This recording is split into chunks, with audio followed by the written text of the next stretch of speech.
अच्छा जी, हमारी discussion last lecture में हो रही थी इस्लामिक सोर्सेज ऑफ फाइनेंस पे, तो कोई question? Islamic source of finance में बेसिक प्रिंसिपल यही रहता है कि no party should be exploited और no party should have a risk of loss. मतलब मेनली यही कॉन्सेप्ट रहता है, things should be certain, this is the main idea. तो या no party should be in a disadvantageous position as to other. दो parties के दरमियान financing arrangement हो रहा है, किसी पार्टी को दूसरे के मुकाबले में कोई डिसएडवांटेज ना हो, इंसाफ का पहलू सामने रखा जाए, ये बेसिक प्रिंसिपल हमारा रहता है। अच्छा जी, इस्लामिक फाइनेंस के बाद there are some other common sources of equity finance. इन पे भी हम कोई ब्रीफ 2-2 नंबर का नोट एक्सपेक्ट कर सकते हैं या कोई एमसीक्यू भी हमें मिल सकता है इन पे। एक है जी venture capital. Venture capital provided to a private company by specialist investment institution. Venture capitalist specialist investment institution होते हैं जो प्राइवेट कंपनीज को फाइनेंस कैपिटल प्रोवाइड करते हैं, जो कि जनरली वो हासिल कर रहे होते हैं from the loans. Venture capital company bank से लोन लेगी, बैंक से लोन लेके वो डिफरेंट बिजनेसेस में इक्विटी इन्वेस्टमेंट करते हैं, डिफरेंट प्राइवेट कंपनीज में इक्विटी इन्वेस्टमेंट करते हैं। लेकिन ये इन्वेस्टमेंट विन करने के लिए, अब यहां पे ध्यान में रखिएगा, फिलहाल हम इसको as a source of finance पढ़ रहे हैं। मतलब मैं अगर किसी कंपनी का फाइनेंस पर्सन हूं और मेरी कंपनी को फाइनेंस की जरूरत है, तो एक तरीका यह है कि मैं किसी वेंचर कैपिटलिस्ट कंपनी से राब्ता करूं, किसी वेंचर कैपिटल कंपनी से राब्ता करूं, उनसे कहूं कि मेरी कंपनी को प्रोजेक्ट के लिए पैसे की जरूरत है, आप मेरे प्रोजेक्ट में पैसा लगाइए। तो वेंचर कैपिटल कंपनी क्या करती है, उसके पास बैंकों से लोन उसने अरेंज करके लाइंस रखी होती हैं, तो वो बैंक से लोन लेके मुझे इक्विटी फाइनेंस दे देगी, मेरे पास वो इक्विटी इन्वेस्टमेंट करेगी। अच्छा जी, इसके लिए जरूरी है कि जो कंपनी पैसे मांगने गई है वेंचर कैपिटल कंपनी के पास, it should demonstrate a clear strategy and convincing business plan. आप पैसे मांगने गए ना प्रोजेक्ट के लिए, किसी बिजनेस प्लान के लिए, तो वो स्ट्रेटेजी उस प्लान की, और प्लान बड़ा क्लियर होना चाहिए। वेंचर कैपिटल जो कंपनी है उसमें जो उनके लोग हैं उनको वो प्लान अपील करना चाहिए। अगर कन्विंसिंग प्लान होगा तभी इन्वेस्टर पैसा इन्वेस्ट करने का फैसला करता है। तो जनाब यहां पे हम यही बात कर रहे हैं कि पैसा मिल जाएगा वेंचर कैपिटल कंपनी से, लेकिन उसके लिए जरूरी है कि बिजनेस स्ट्रेटेजी और बिजनेस प्लान क्लियर होना चाहिए। अच्छा जी, वेंचर कैपिटल जो ऑर्गेनाइजेशन है उनकी एक खास रिक्वायरमेंट होती है, वो सिर्फ तब पैसा इन्वेस्ट करने पे तैयार होंगे when there is a clear exit route. Exit route से मुराद इन्वेस्टर पैसा लगा के प्रोजेक्ट में आपका शेयर होल्डर बना, तो वो चाहेगा कि कल को जब मैं इस प्रोजेक्ट में अपनी इन्वेस्टमेंट बेचना चाहूं तो मुझे कोई तरीका ऐसा मिले जिससे मैं अपनी इन्वेस्टमेंट बेच सकूं। एग्जिट रूट से मुराद आप अपनी इन्वेस्टमेंट उस कंपनी में बेच के वहां से किसी और बिजनेस में पैसा अपना इन्वेस्ट करना, शिफ्ट करना चाहो तो कर सको। तो जनाब एग्जिट रूट के बगैर वेंचर कैपिटल लोग इन्वेस्ट नहीं करते किसी बिजनेस में। अब प्राइवेट कंपनी में एग्जिट रूट जरा मुश्किल होता है, क्योंकि प्राइवेट कंपनी तो अनलिस्टेड कंपनी होती है। अगर वेंचर कैपिटल ने उसमें शेयर ले लिए तो कल को वो शेयर किसको बेचेगा, मुश्किल है। तो देयर इज अ पॉसिबिलिटी कि वेंचर कैपिटल कंपनी आपके साथ एग्रीमेंट करे कि भाई मैंने 3 से 7 साल में पैसा यहां से निकालना है, तो आप 3 से 7 साल में अपनी कंपनी का इंट्रोडक्शन कराओगे। सुना ना इंट्रोडक्शन? क्या होता है इंट्रोडक्शन? कंपनी को स्टॉक एक्सचेंज में लिस्ट करवाना। तो अगर एक प्राइवेट कंपनी को पैसा चाहिए वेंचर कैपिटल कंपनी से, तो one option to offer exit route could be, क्योंकि venture capital company exit route के बगैर पैसा नहीं लगाती, उसने 3, 4, 5, 7 साल बाद पैसा वहां से निकालना होता है, किसी और कारोबार में लगाना होता है। ये उनके कारोबार करने का अंदाज है, उनके पैसे इन्वेस्ट करने का अंदाज है, उनकी स्ट्रेटेजी है। तो वो तब तक किसी कारोबार को पैसा नहीं देंगे जब तक उनको एग्जिट रूट ना मिले। और एग्जिट रूट देने की एक ऑप्शन हो सकती है कि आप जो वेंचर कैपिटल से पैसा लेने का इन्वेस्टमेंट का एग्रीमेंट कर रहे हो, उसमें आप इंट्रोडक्शन की क्लॉज डाल दो कि जी 5 साल बाद हम अपनी कंपनी को इंट्रोडक्शन में ले जाएंगे, मतलब स्टॉक मार्केट में लिस्ट करवा लेंगे। तो जब कंपनी के शेयर स्टॉक मार्केट में लिस्ट हो जाए तो exit is very simple, stock market में शेयर बेच दें, आपको पैसे मिल जाएंगे आपके वापस। अच्छा जी, when VC is appropriate, it is important source of finance for management buy out. Management buy out क्या होती है, ये टर्म यू शुड नो। जब शेयर होल्डर अपने शेयर्स कंपनी की मैनेजमेंट को बेच दें। जब शेयर होल्डर अपने शेयर्स कंपनी की मैनेजमेंट को बेच दें, मैनेजमेंट हमारा CFO है, GM प्रोडक्शन है, GM सेल्स है, GM मार्केटिंग है, एम्प्लॉइज हैं कंपनीज के, सीनियर मैनेजमेंट है, तो शेयर होल्डर अब रिटायर होना चाहते हैं, उनको पैसे की जरूरत पड़ गई, तो वो अगर अपने मैनेजमेंट एम्प्लॉइज से ही एग्रीमेंट करके उनको शेयर बेच रहे हैं तो उसको मैनेजमेंट बाय आउट कहा जाता है। ठीक है, अब मैनेजमेंट बाय आउट का एक इशू रहता है कि मैनेजमेंट बहरहाल एम्प्लॉइज होते हैं ना, और कोई जद्दी पुश्ती, कोई अमीर, कोई पैसे वाले तो नहीं होते, और कारोबार, एक चलते कारोबार को खरीदने के लिए पैसा चाहिए होता है, तो generally management will not have required funds, they will need some investor to help them in buying business from the shareholder. वो इन्वेस्टर कौन हो सकता है? Venture capitalist, VC company. Management buy out, shareholder ने management को offer किया कि आप हमसे शेयर खरीद ले, हम अपना बिजनेस बेचना चाहते हैं। मैनेजमेंट को ना जनरली अट्रैक्शन होती है कि शेयर होल्डर से वही बिजनेस खरीद लें, क्योंकि उनको फियर है कि अगर उन्होंने बिजनेस ना खरीदा, किसी और ने खरीद लिया, तो हो सकता है वो उनको नौकरी से निकाल दे। एक ये भी वजह होती है जिसकी वजह से मैनेजमेंट को जब ये ऑफर आती है तो उनका दिल चाहता है कि हम खरीदें इस बिजनेस को। दूसरी ऑप्शन ये भी होती है कि भाई हम सारी जिंदगी नौकरी करते आए हैं, अब मालिक बनने का मौका मिला है तो कोशिश कर ली जाए। और तीसरी बात, मैनेजमेंट से बेहतर कारोबार को समझता कौन है?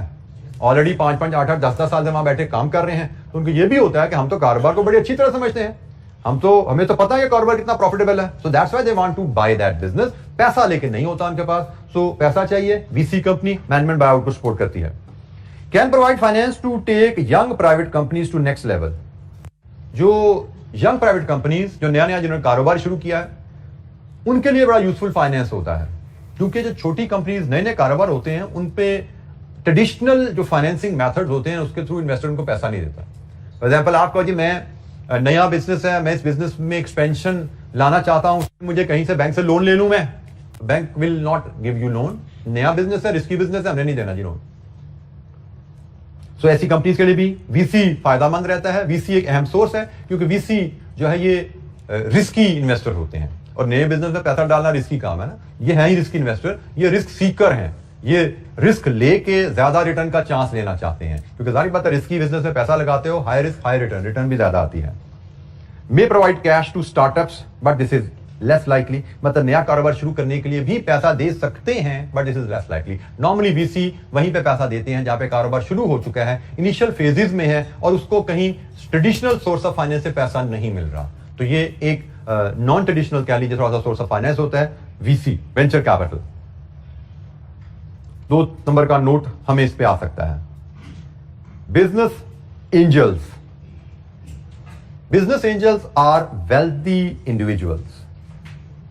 वेल्दी इंडिविजुअल्स हैं जिनके पास पैसा है लेकिन कारोबार की ऑप्शन नहीं है, कारोबार की स्किल नहीं है, तो ऐसे लोग भी लोगों के कारोबार में पैसा इन्वेस्ट करने पे तैयार होते हैं। They invest directly in small businesses, usually bye purchasing new equity share. New equity share, किसी एग्जिस्टिंग शेयर होल्डर से शेयर नहीं लेते, ये उन बिजनेसेस में पैसा डालते हैं जिन बिजनेसेस को एक्सपेंशन में जाने के लिए पैसा मजीद चाहिए। जब एग्जिस्टिंग शेयर होल्डर पैसा अपना शेयर बेचते हैं ना, वो पैसा कंपनी को नहीं जाता, वो शेयर होल्डर की जेब में जाता है। अच्छा जी, business angels they invest only in those businesses जिनको एडिशनल फाइनेंस चाहिए। एग्जिस्टिंग शेयर होल्डर शेयर बेचते हैं तो वो पैसा कंपनी की जेब में नहीं जाता, एग्जिस्टिंग शेयर होल्डर की जेब में जाता है। कंपनी को पैसा चाहिए तो कंपनी को नए शेयर इशू करने हैं, तो बिजनेस एंजल्स नए शेयर्स में पैसा इन्वेस्ट करता है, सिर्फ उन बिजनेस में पैसा इन्वेस्ट करेगा जिनको पैसे की जरूरत है। शेयर होल्डर्स को पैसा नहीं देता, कंपनी को पैसा देता है। They don't get involve in the management, जैसे मैंने पहले बोला, business angel they have the money but they don't have the skill. वो काम करना नहीं चाहते, वो सिर्फ अपने पैसे को इन्वेस्ट करके उस पर रिटर्न लेना चाहते हैं। They are not that common बहुत नहीं है, आसानी से ये हमें इन्वेस्टर अवेलेबल नहीं होते, but this option is available. Again, हम ये ऑप्शन क्यों पढ़ रहे हैं? हम किसी छोटी कंपनी में काम कर रहे हैं या कोई हम अपना कारोबार शुरू कर रहे हैं जो कि एक नया सेटअप है, छोटा बिजनेस है, उसमें हमें पैसे की जरूरत पड़ी, तो हमारी कंपनी को पैसे की जरूरत पड़ी या हमें अपने कारोबार के लिए पैसे की जरूरत पड़ी। We should know business angels exist करते हैं, वेल्दी इंडिविजुअल्स होते हैं जिनको अगर कोई अच्छी बिजनेस ऑप्शन मिले, they are willing to invest in equity. When appropriate, business angels are a way of small companies to raise equity finance, normally at the very start of their life. बिल्कुल initial period में जब business अभी बन रहा है, embryonic stage पे है, उस स्टेज पे फाइनेंस की जरूरत है तो business angels can be helpful. Private equity funds,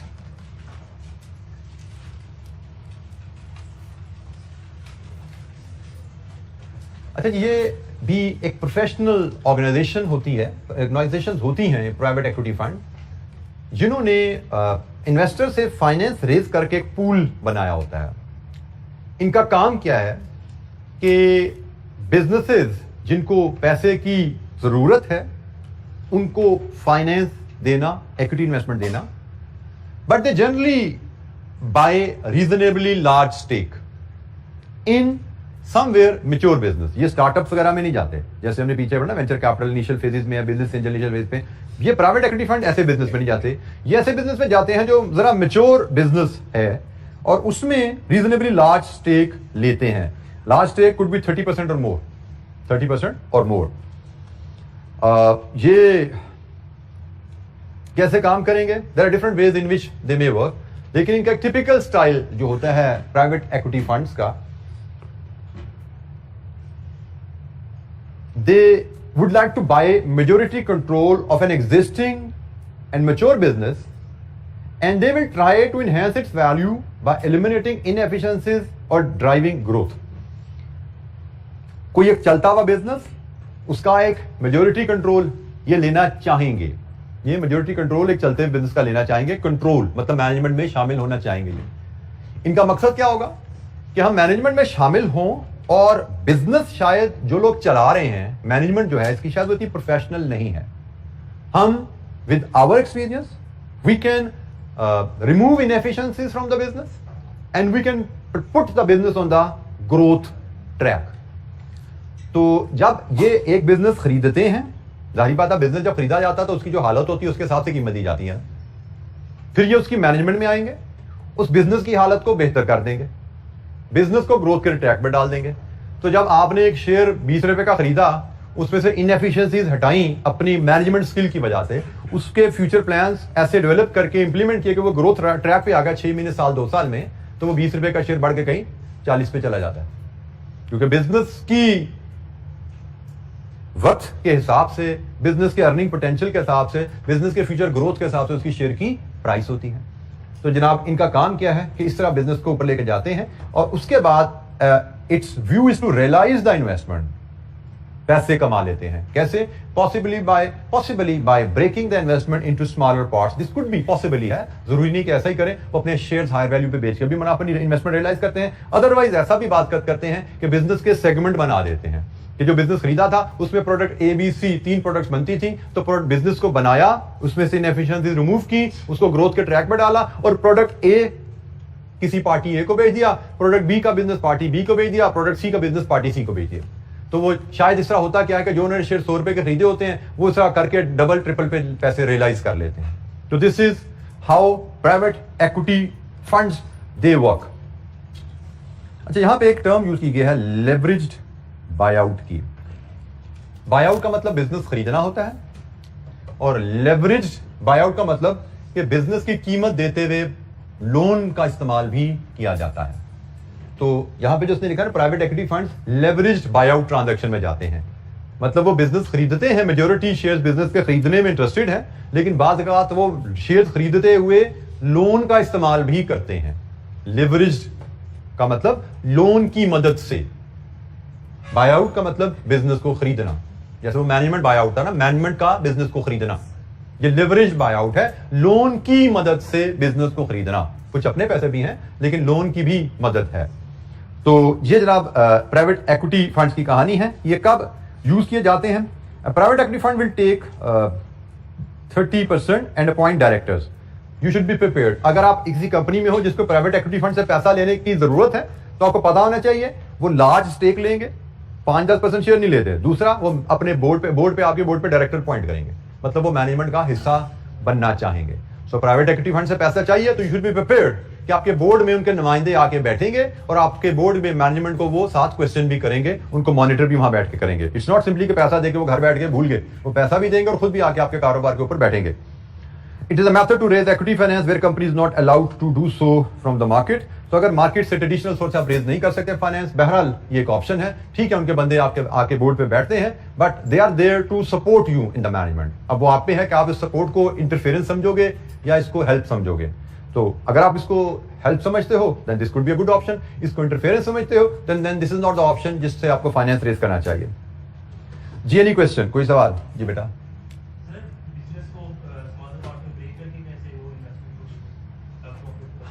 बेटा आप आगे हम चलेंगे, आपके साथी ने सवाल किया बिजनेस को स्मॉलर पार्ट में कैसे ब्रेक करके बेचा जा सकता है। अभी हमारा बड़ा लिमिटेड सा स्कोप है हमारे सिलेबस का।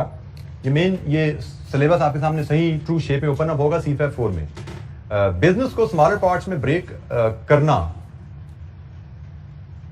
बात बिजनेसेस ने ग्रो कर जाते हैं।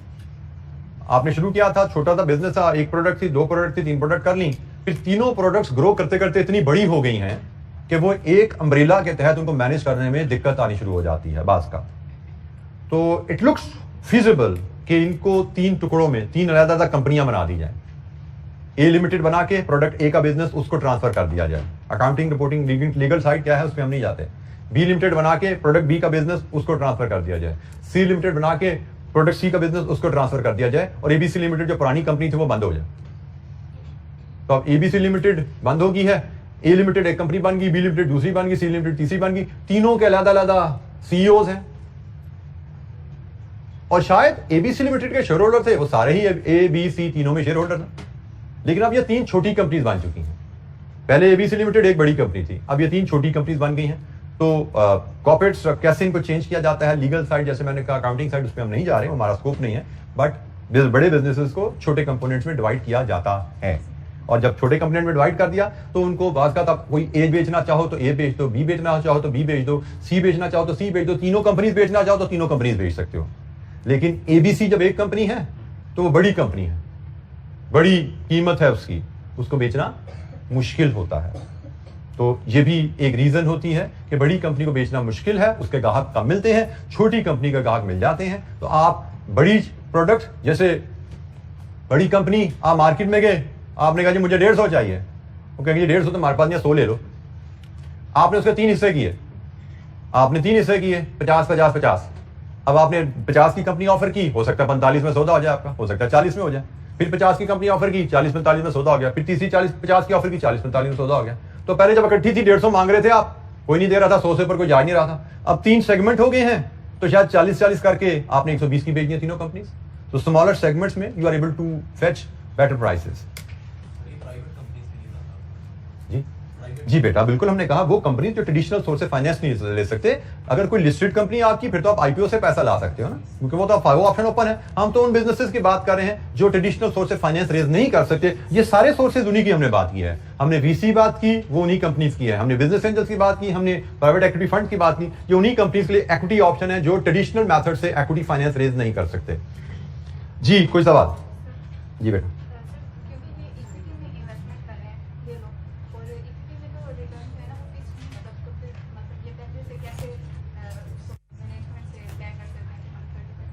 $30 30% शेयर्स ले रहे हैं बेटा, they are buying 30% shares in the company.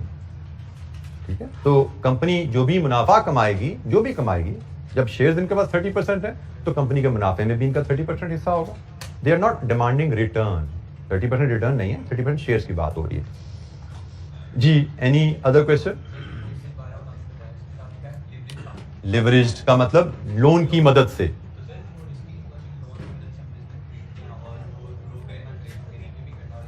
Loan की मदद से इक्विटी इन्वेस्टमेंट करना रिस्की है या नहीं? Indeed it is risky, but equity investors होते ही जनरली रिस्की हैं। वो रिस्की प्रोजेक्ट में ही पैसा लगाते हैं, but they don't take all the loan. मैंने कहा लिवरेज बायआउट, ऐसे बायआउट की ट्रांजैक्शन जिसमें लोन की मदद ली गई। ऐसा है कि नहीं आपने 100 रुपए कीमत दी, सारे का सारा लोन लिया हुआ है, मे भी आपने 10 20 30 रुपए लोन लिया हुआ है, 70 रुपए अपने डाले, 100 रुपए से आपने कंपनी के शेयर बाय कर लिए। लिवरेज बायआउट जिसमें लोन की मदद शामिल है, सारा लोन नहीं है। जी एनी क्वेश्चन? कोई और सवाल? अच्छा जी, ये एक और छोटा स्टैंड लोन, छोटा सा टॉपिक है, एसेट सिक्योरिटाइजेशन एंड सेल। जैसे मैंने आपसे बात की कि ये सारी डिस्कशन हमने डिटेल में, डेप्थ में, बहुत बड़े कैनवस के ऊपर जाके BFT में C5 4 में करनी है। ये सारे पॉइंट्स शायद वहां पे हमारे सामने दोबारा आने वाले हैं। लेकिन ये उनकी फाउंडेशन, हम यहाँ पे बेस के लिहाज से थोड़ा डिस्कशन कर रहे हैं ताकि आप आर्टिकल में जब जाएंगे इंशाअल्लाह कैप के बाद, तो वहाँ पे भी कोई फाइनेंस रिलेटेड कुछ टर्म डिस्कस हो, तो you should be familiar with these terms. अच्छा जी, एसेट सिक्योरिटाइजेशन एंड सेल, ये क्या ट्रांजैक्शन है? ये खास नेचर की ट्रांजैक्शन होती है। Let's read through this transaction.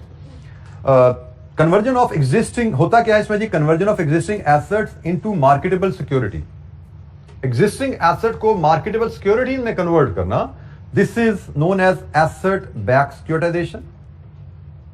और अगर conversion of future cash flows into marketable securities, this is known as future flows securitisation. दो सिक्योरिटाइजेशन की टर्म यूज होती हैं, एक एसेट बैक सिक्योरिटाइजेशन होती है और एक फ्यूचर फ्लोज सिक्योरिटाइजेशन होती है। अच्छा जी, एक टिपिकल ट्रांजैक्शन हम डिस्कस करते हैं जिससे आपको ये सिक्योरिटाइजेशन की टर्म थोड़ी सी समझ आएगी। Company A sets up company B, described as special purpose vehicle या abbreviated as SPV. Company A ने एक कंपनी बी बनाई जो कि एसपीवी है, स्पेशल पर्पस व्हीकल है, खास मकसद के लिए बनाई है। स्पेशल पर्पस व्हीकल ऐसी कंपनी को कहते हैं जो रूटीन किसी कारोबार के लिए नहीं बनाई जाती, किसी खास मकसद के लिए बनाई जाती। वो मकसद क्या है? And transfer an asset to it. A company B बना के अपना एक एसेट उसको ट्रांसफर कर दिया। वो एसेट क्या है? Right to future cash flows, right to future cash flow. For example, company के पास एक रेंटेड बिल्डिंग है, कंपनी ए के पास एक रेंटेड बिल्डिंग है, तो कंपनी जिसके अगले 10 साल के रेंटल के एग्रीमेंट्स हुए हुए हैं, तो कंपनी ए ने कंपनी बी बना के वो बिल्डिंग कंपनी बी को ट्रांसफर की, right to future cash flows B को ट्रांसफर हुआ। बी ने क्या किया? बी ने issues securities to investors for cash.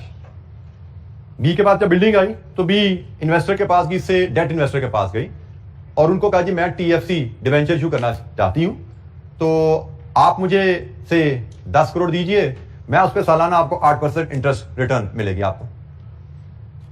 Investor ने कहा जी रिटर्न कहां से आएगी? ये बिल्डिंग, ये किराए के एग्रीमेंट, यहां से मुझे सालाना इनकम आनी है, इस इनकम से मैं आपको रिटर्न पे कर पाऊंगी। कंपनी की तरफ से जवाब था। पैसे किस लिए चाहिए? ताकि ए को बिल्डिंग की कीमत देनी है हमने। ए ने बी को बिल्डिंग दी है तो कीमत नहीं लेनी उसने, तो बी ने ऑप्शन क्या बनाई कि भाई मेरे पास बिल्डिंग है जिससे मैं रेंटल इनकम कमाती हूं, तो मुझे आप पैसा दीजिए ताकि मैं इस बिल्डिंग की कीमत अदा करूं और इस बिल्डिंग के रेंट से जो आएगी उसका आपका मैं इंटरेस्ट और रीपेमेंट का बंदोबस्त करूं।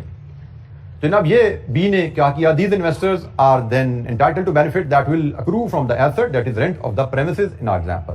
Cash raised by the B against the issuance of securities then paid to the company as price of the premises. तो ये एक ट्रांजैक्शन बनी, बी को एसपीवी बनाया गया है। अच्छा जी, ये कब किया जाता है काम? इस मकसद क्या है इस काम का, इस ट्रांजैक्शन का? Asset securitisation is used extensively in the financial service industry. Normally ये बैंक्स वगैरह इसको यूज करते हैं, फाइनेंशियल सर्विसेज में इसको यूज किया जाता है, लेकिन मैंने जो आपको एग्जांपल दी ये एक नॉर्मल कंपनी की एग्जांपल है, नॉर्मल कंपनी भी इसको यूज कर सकती है। फायदा क्या है? It allows conversion of asset which are not marketable into marketable asset. Marketable asset क्या लीजिए, मार्केटेबल सिक्योरिटीज क्या लीजिए। आपके पास एक कंपनी के पास था क्या? बिल्डिंग। अब building itself was not marketable, लेकिन जब ये कंपनी ए ने बिल्डिंग बी को दी और बी ने इस बिल्डिंग के अगेंस्ट डिवेंचर इशू कर दी है, अब वो डिवेंचर एक मार्केटेबल इंस्ट्रूमेंट है, डिवेंचर एक मार्केटेबल इंस्ट्रूमेंट है, तो आपने इस प्रोसेस में किया क्या कि अपने एक एसेट को विच वाज नॉट मार्केटेबल आपने उसको कन्वर्ट कर लिया एक मार्केटेबल इंस्ट्रूमेंट में। बिल्डिंग आपकी कन्वर्ट हो गई है अब डिवेंचर्स में। कंपनी ए ने बिल्डिंग बेशक बी को ट्रांसफर कर दी भी है, बी ने उसके अगेंस्ट डिवेंचर इशू कर दिए हैं और अब बेसिकली ऑनरशिप बिल्डिंग की कंपनी बी के पास है, लेकिन उस बिल्डिंग की सिक्योरिटी के अगेंस्ट डिवेंचर रेज हो गए हैं। ए को बेसिकली पैसा चाहिए था, रेंटल से उसको सालाना इनकम आ रही थी, उसको अपफ्रंट पैसा चाहिए था 10 करोड़। रेंटल से तो सालाना 1 करोड़ आता था। इस ट्रांजैक्शन से ए ने फाइनेंस रेज कर लिया 10 करोड़ का, सालाना रेंटल इनकम उसने ट्रांसफर कर दी बी को ताकि वो चली जाए डिबेंचर होल्डर को, और डिबेंचर होल्डर से पैसा 10 करोड़ ए के पास आ गया। ए की फाइनेंसिंग नीड एसेट को ट्रांसफर करके पूरी होगी। अब उसका एसेट मार्केटेबल सिक्योरिटी में कन्वर्ट हो गया है। कल को ए को पैसे की जरूरत नहीं रहती, वो चाहता है मैं बिल्डिंग को वापस अपने नाम ट्रांसफर करूं, तो वो डिबेंचर मार्केट से बाय कर ले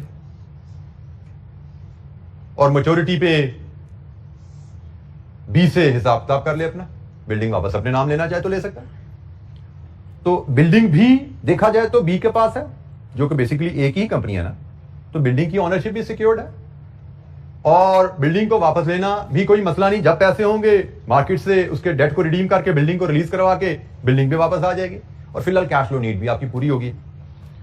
it allows the company to borrow at rates, ये एक बड़ा अहम फायदा है जी। It borrows the company to borrow at rates that are commensurate with the rating of the asset which could be better than the rating of the company. ये एक बड़ा अहम पॉइंट है जी। एसेट सिक्योरिटाइजेशन बाज़ सस्ते रेटों पे लोन लेने के लिए भी किया जाता है।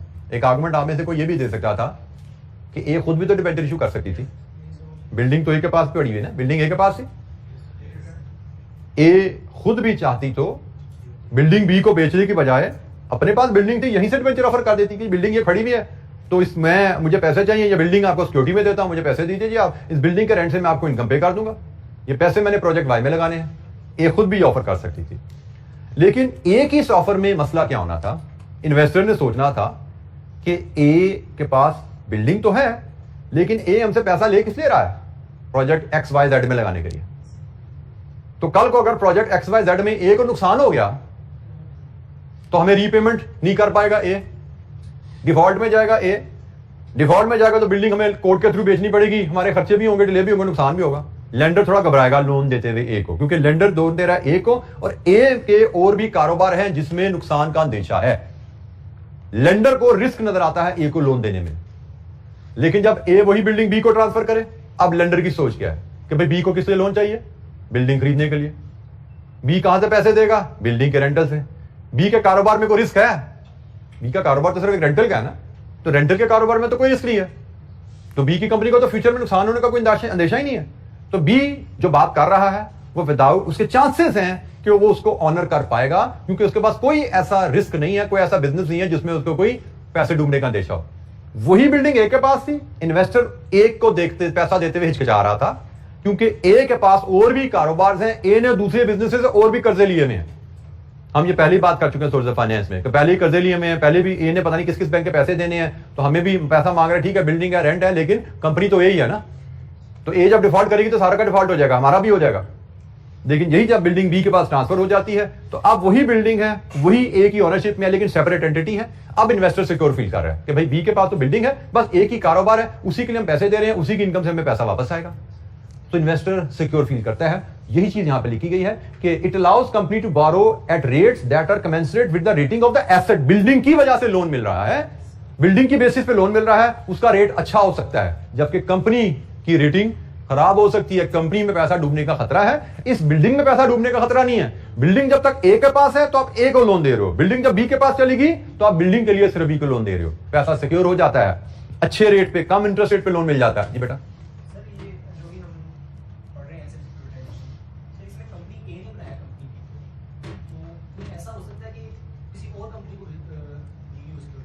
बेटा कंपनी ए अगर अपनी बिल्डिंग किसी और कंपनी को बेच दे तो ये तो सिंपली सेल है, this will be a simply sale transaction. Company ने बिल्डिंग बेच दी, ए ने बिल्डिंग बेची, पैसे मिले, अब कंपनी बी बिल्डिंग के साथ क्या करे क्या ना करे, अगर वो कंपनी बी कंपनी ए की नहीं है, उसका कंट्रोल कंपनी ए के पास नहीं है, तो बिल्डिंग आपकी बिक गई, आपकी ओनरशिप से निकल गई, आपको पैसे मिल गए, कहानी खत्म होगी। जबकि हमने एसपीवी बनाई है, स्पेशल पर्पज व्हीकल बनाई है, जिसको हमने बिल्डिंग बेची है, but we know this is temporary transaction.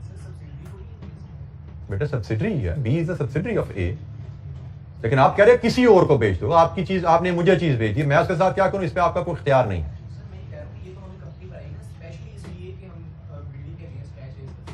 अब आपका कहना है अपनी किसी एग्जिस्टिंग कंपनी को बेच दें, हम बिल्डिंग अपनी किसी एग्जिस्टिंग कंपनी को बेच दें, तो फिर वही मसला है जो बिल्डिंग जब ए में था वो मसला था। जब बिल्डिंग ए में है तो फिर बेचने की जरूरत क्या किसी और कंपनी को, हमने बेची ही इसलिए है कि जिसके पास जाएगी उसके पास बिल्डिंग के अलावा कोई कारोबार नहीं है। एसपीवी स्पेशल पर्पज व्हीकल है, लेंडर को पैसा देने वाले को नजर आ रहा है कि इस कंपनी का कोई और कारोबार नहीं है, इसको पैसा देना कोई ज्यादा खतरे वाली बात नहीं है, सिर्फ बिल्डिंग में इन्होंने पैसा लगाया हुआ है और रेंट वहां से आ रहा है और इसमें रिस्क नहीं है। लेकिन कोई प्रोडक्शन हो रही है, मैन्युफैक्चरिंग हो रही है, इंपोर्ट करके रॉ मटेरियल आप प्रोडक्शन कर रहे हो तो रिस्क है ना, कल जैसे परसों 2-4 दिन पहले इंपोर्ट बैन होगी, तो जितने भी इंपोर्ट बेस्ड बिजनेसेस थे उनकी तो ऐसी की तैसी फिर की पाकिस्तान में, बेतहाशा बिजनेसेस थे ओवर द डेकेड्स यहाँ पे डेवलप हुए थे, जो रॉ मटेरियल इंपोर्ट करके उससे प्रोडक्ट बना के बेच रहे हैं। तो इस तरह के कितने बिजनेसेस हैं जो इफेक्ट हुए होंगे? नंबर ऑफ क्रेडिटर्स लिक्विडेशन में शायद कम होने जो कंपनी जी, कंपनी ए अगर अपने पास से डिबेंचर इशू करेगी बिल्डिंग अपने पास रख के, तो लेंडर को रिस्क रहेगा डिफॉल्ट का भी, और in the event of default recovery कितनी होती है उसका भी रिस्क रहेगा। लेकिन जब ये बिल्डिंग कंपनी बी के पास चली जाती है तो लेंडर को पता है कि भाई कंपनी बी के लेनदार सिर्फ हम हैं 100% और किसी ने कंपनी बी से पैसा नहीं लेना। तो जो भी अगर खुदा ना खास्ता डिफॉल्ट, पहली बार डिफॉल्ट होने के चांसेस कम है, अगर डिफॉल्ट हुआ भी तो सारा पैसा हमारे पास ही आएगा और कोई लेने वाला कंपनी बी से नहीं है। एसपीवी कंपनी बी बनी ही सिर्फ इस मकसद के लिए है। अच्छा जी, अभी तक हमने investment source of finance raise करने की बात की। ये थोड़ी सी डिस्कशन हटके इन्वेस्टमेंट के ऊपर है। फाइनेंस डिपार्टमेंट में कंपनी को सिर्फ फाइनेंस रेज करने की जरूरत नहीं पड़ती, बात कर बिजनेसेस के बाद सरप्लस पैसा भी आ जाता है। जो सरप्लस पैसे को कहीं इन्वेस्ट करना होता है वो भी फाइनेंस मैनेजर का ही रोल होता है। As a finance manager company को पैसे की जरूरत है, वो भी हमने रेज करना है, कहां से लाना है हमारा फैसला होगा, उसको हमने अरेंज करना है। और कंपनी के पास अगर सरप्लस पैसा है, किसी बिजनेस में कोई जैकपॉट लगा, सरप्लस पैसा आ गया, उसको कहीं पार्क करना है, कहीं इन्वेस्ट करना है कारोबार से हटके, अपने कारोबार से हटके, तो भी हमारा ही फैसला होता है। तो जनाब, जब हम कारोबार पैसे की इन्वेस्टमेंट की बात करते हैं तो एक छोटा सा टॉपिक हमें इस पे भी 2-4 नंबर का नोट आ सकता है। There are 2 types of investment, direct investment and indirect investment.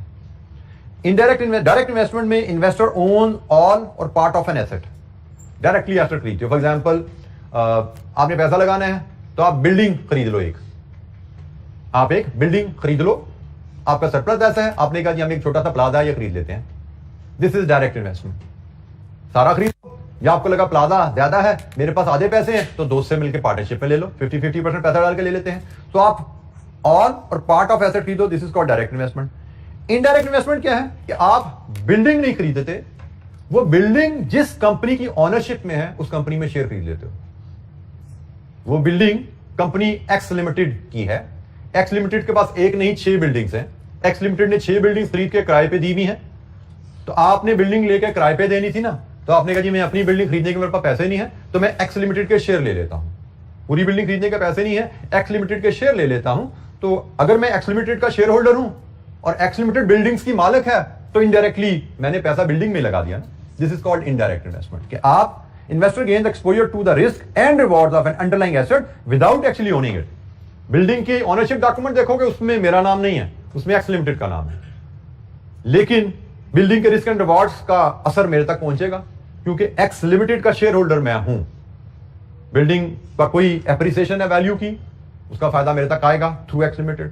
Building में खुदा ना खास्ता कोई नुकसान हुआ है, कोई अर्थक्वेक की वजह से, उसका नुकसान थ्रू एक्स लिमिटेड मेरे तक आएगा, लेकिन I am not the owner of the building. मैंने लेकिन एक्सपोजर मेरा है बिल्डिंग के रिस्क एंड रिवॉर्ड्स के ऊपर। तो ये डायरेक्ट और इनडायरेक्ट इन्वेस्टमेंट है। आपके पास जब सरप्लस पैसा है तो आप उसको डायरेक्ट इन्वेस्टमेंट में भी डाल सकते हो, इनडायरेक्ट इन्वेस्टमेंट में भी डाल सकते हो। You should know there are 3 areas जिनकी बेसिस पे आप डायरेक्ट और इनडायरेक्ट इन्वेस्टमेंट को डिफरेंशिएट कर सकते हैं। Divisibility, direct investment usually not divisible है, मतलब बिल्डिंग खड़ी हुई है, लेनी है तो ले लो, मैक्सिमम क्या होगा 2 बंदे मिल जाओगे, 3 बंदे मिल जाओगे। लेकिन इनडायरेक्ट इन्वेस्टमेंट, आपको शेयर चाहिए, एक्स लिमिटेड के 4 करोड़ शेयर हैं, आप 100 शेयर लेना चाहो, 200 लेना चाहो, 1000, 10,000, 20,000, 50,000, जितने मर्जी शेयर ले लो, highly divisible. Direct investment usually non divisible है, इनडायरेक्ट इन्वेस्टमेंट हाईली डिविजिबल है। आपके पास जितने पैसे हैं उस हिसाब से जितना छोटा पोर्शन लेना चाहो उस एसेट का आप उसमें एक्सपोजर ले सकते हो। Liquidity, direct investment generally non liquid होते हैं। बिल्डिंग खरीद ली ना, आपको जी मुझे बिल्डिंग बेचनी है, कल पैसे चाहिए, जितना बड़ा आपका एसेट है उसको बेचने में, उसके पैसे रियलाइज करने में उतना ज्यादा टाइम लगता है। मतलब मे भी 5 मरले का घर है, 6 महीने में पैसे आ जाए। 1 नाल का घर है, हो सकता है 10 महीने लगे। प्लाजा है, हो सकता है 3 साल का एग्रीमेंट होगा, ये 3 साल में पेमेंट करेंगे खरीदने वाला, इलिक्विड है। लेकिन अगर आपने शेयर लिए हुए हैं, हाईली लिक्विड है। शेयर है ना, स्टॉक मार्केट में जाओ, जब मर्जी बेचो, जितने मर्जी शेयर है। आपका 4 करोड़ कंपनी के शेयर है, 4 करोड़ में से 1 करोड़ आपके पास है, 2-4-5 दिन के नोटिस पे पैसे आ जाएंगे आपके पास, सबके केस, ठीक है। तो लिक्विड होते हैं। होल्डिंग पीरियड, ख्याल रखना है कि जनरली अगर आप लॉन्ग पीरियड के लिए पैसा इन्वेस्ट करना चाहते हो, only then you should plan direct investment. मतलब 5, 7, 8 साल के लिए पैसा इन्वेस्ट करना है, 10 साल के लिए पैसा इन्वेस्ट करना है, फिर आप डायरेक्ट इन्वेस्टमेंट में पैसा डालोगे। लेकिन अगर आपने 2, 4, 6 महीने के लिए, साल के लिए पैसा इन्वेस्ट करना है, तो indirect investment is an option. तो हम as a finance person investment के भी जिम्मेदार होते हैं। तो पैसा हम कंपनी का डायरेक्ट इन्वेस्टमेंट में भी डाल सकते हैं, इनडायरेक्ट में भी डाल सकते हैं। डायरेक्ट इन्वेस्टमेंट के क्या फीचर हैं, कब हमें डायरेक्ट इन्वेस्टमेंट को प्रेफर करना है, इनडायरेक्ट इन्वेस्टमेंट के क्या फीचर हैं, कब इसको प्रेफर करना है। एमसीक्यू एक आध या 2-3 नंबर का नोट, इन्वेस्टमेंट और डायरेक्ट और इनडायरेक्ट इन्वेस्टमेंट में डिफरेंस आ सकता है। अच्छा जी, एक एस्पेक्ट मैं आपसे शेयर करूंगा। यह एस्पेक्ट इनिशियली बुक पढ़ते हुए तो हमें नजर नहीं आता है कि आपके सिलेबस में, पहले यह पुराने सिलेबस में ये कंपोनेंट हमारे था स्कोप में, लेकिन नया सिलेबस जो आया था बुक में ये चीज़ नजर नहीं आई। लेकिन मैं जब कुछ दिन पहले रिव्यू कर रहा था इसमें आई के आपके क्वेश्चन बैंक को देख रहा था, तो सब वो क्वेश्चन बैंक में उन्होंने वो सवाल रिटेन किया हुआ था। असूलन तो बात यही बनती है कि भाई जो चीज़ किताब में नहीं है वो सिलेबस में नहीं है, जो चीज़ किताब में नहीं है बेशक क्वेश्चन बैंक में उसका सवाल भी आ जाए वो सिलेबस में नहीं है। लेकिन टॉपिक चूंकि इन्वेस्टमेंट से ही रिलेटेड था और मुझे लगा कि एज अ स्टूडेंट आपके लिए बेनिफिशियल रहेगा उसको जानना, तो मैंने कहा 5 मिनट हम उस पर भी इन्वेस्ट कर देते हैं, कोई उसमें हर्ज नहीं है, क्योंकि ये ऐसी टर्म है जिन पे अक्सर बच्चे कंफ्यूज रहते हैं कि ये क्या है। तो और इस्लामिक फाइनेंस भी हमने पढ़ा है, उससे भी रिलेट होता है। ये मैं एडेंडम आज ही आपसे इस पर शेयर भी कर लूंगा, मैंने इसको डेवलप किया हुआ है। फिलहाल मैं इसको ये एडेंडम यहीं से आपसे डिस्कस करता हूं। Investment and speculation. Stock market में शेयर्स बाय करना इन्वेस्टमेंट भी है, स्पेकुलेशन भी है। इन्वेस्टमेंट इस्लाम में परमिसिबल है और स्पेकुलेशन इस्लाम में हराम है। एक ही काम है, वही काम शेयर्स बाय किया स्पेकुलेशन है, शेयर्स बाय किया ए लिमिटेड के शेयर बाय करना स्पेकुलेशन है, ए लिमिटेड के शेयर बाय करना इन्वेस्टमेंट है। स्पेकुलेशन हराम है, इन्वेस्टमेंट हलाल है। तो how do we differentiate investment और स्पेकुलेशन को?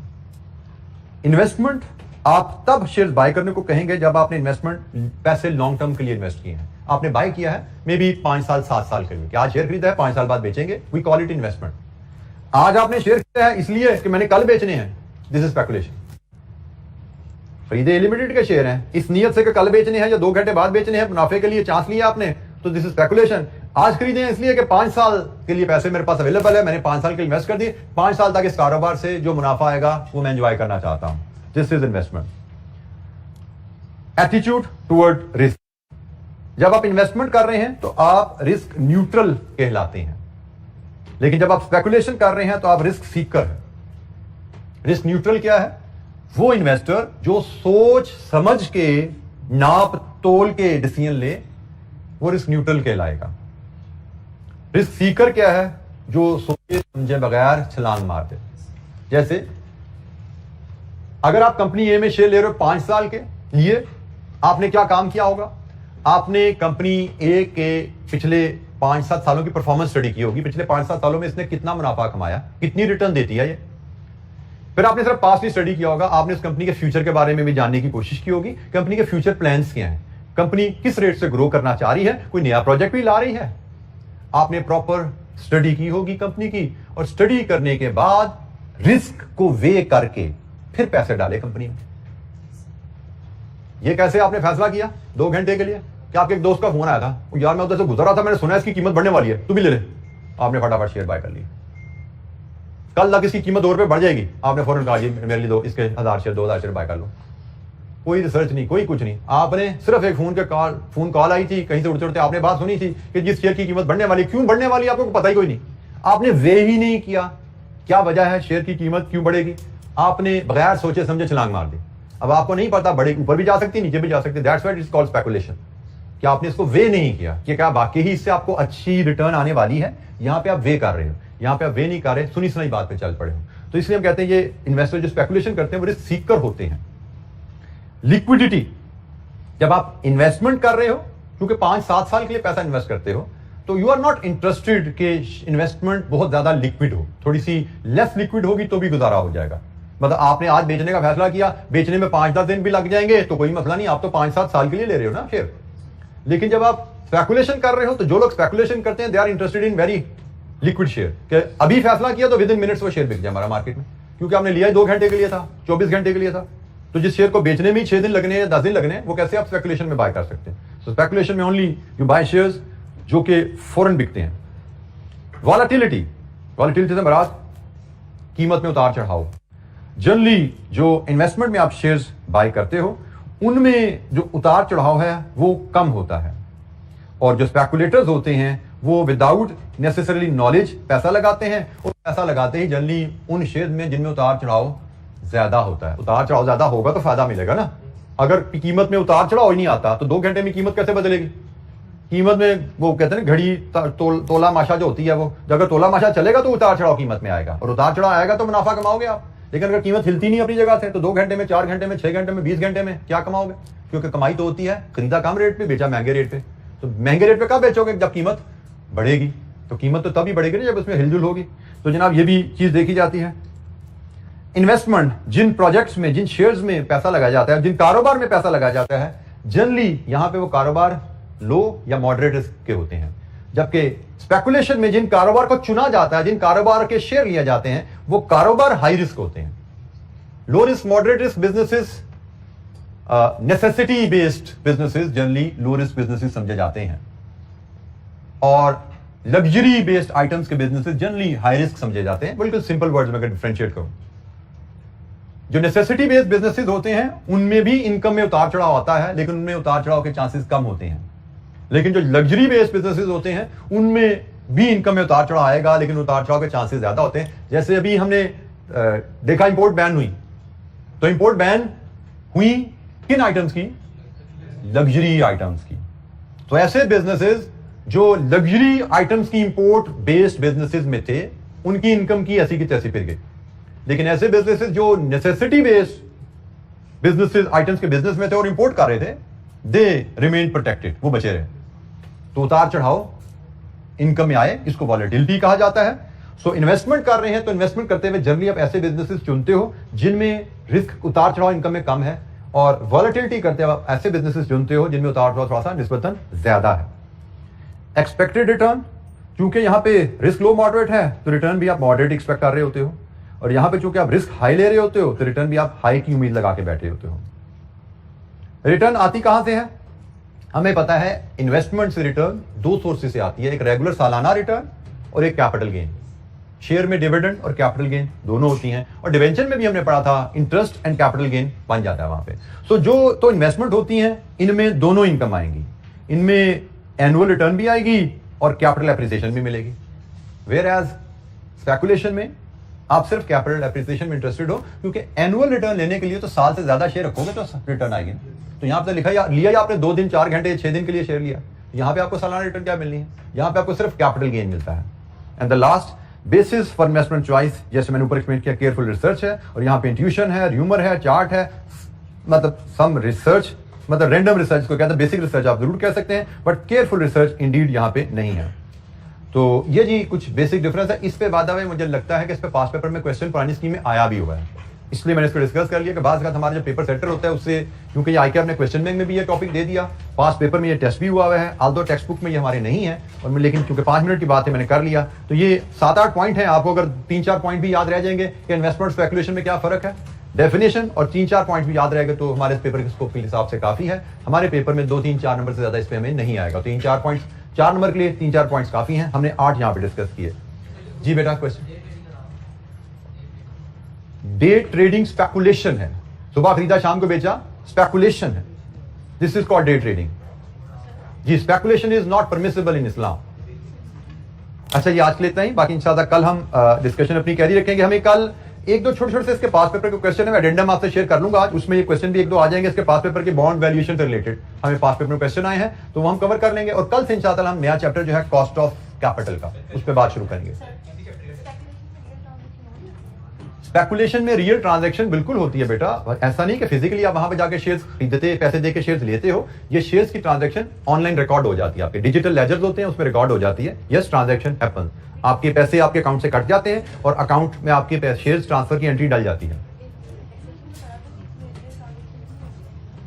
बेटा रियल ट्रांजैक्शन आप कहते हैं कि इसको है, उस पर डिपेंड करता है, फिर पूछिएगा रियल ट्रांजैक्शन है क्या। स्पेकुलेशन शेयर्स की जो ट्रांजैक्शन मैं आपको समझा रहा हूं वो स्पेकुलेशन है, सुबह शेयर खरीदा दोपहर को बेचना है, दिस इज स्पेकुलेशन, और उसकी एंट्री रिकॉर्ड होती है, पैसे आपके अकाउंट से कटते भी हैं और आपके अकाउंट में शेयर्स की एंट्री भी डलती है। किस लेवल पे, देयर डिफरेंट लेवल, हम उसकी बारीकी में नहीं जाते, बट ट्रांजैक्शन रिकॉर्ड हो जाती है।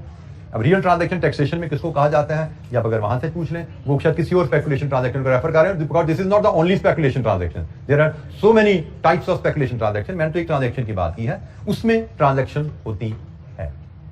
ठीक है जी, आज के लिए इतना ही। बाकी इंशाल्लाह कल हम कंटिन्यू करेंगे, 2 छोटे छोटे सवाल मैथमेटिक्स बेस करेंगे और फिर हम cost of capital next topic. Thank you, अस्सलाम वालेकुम।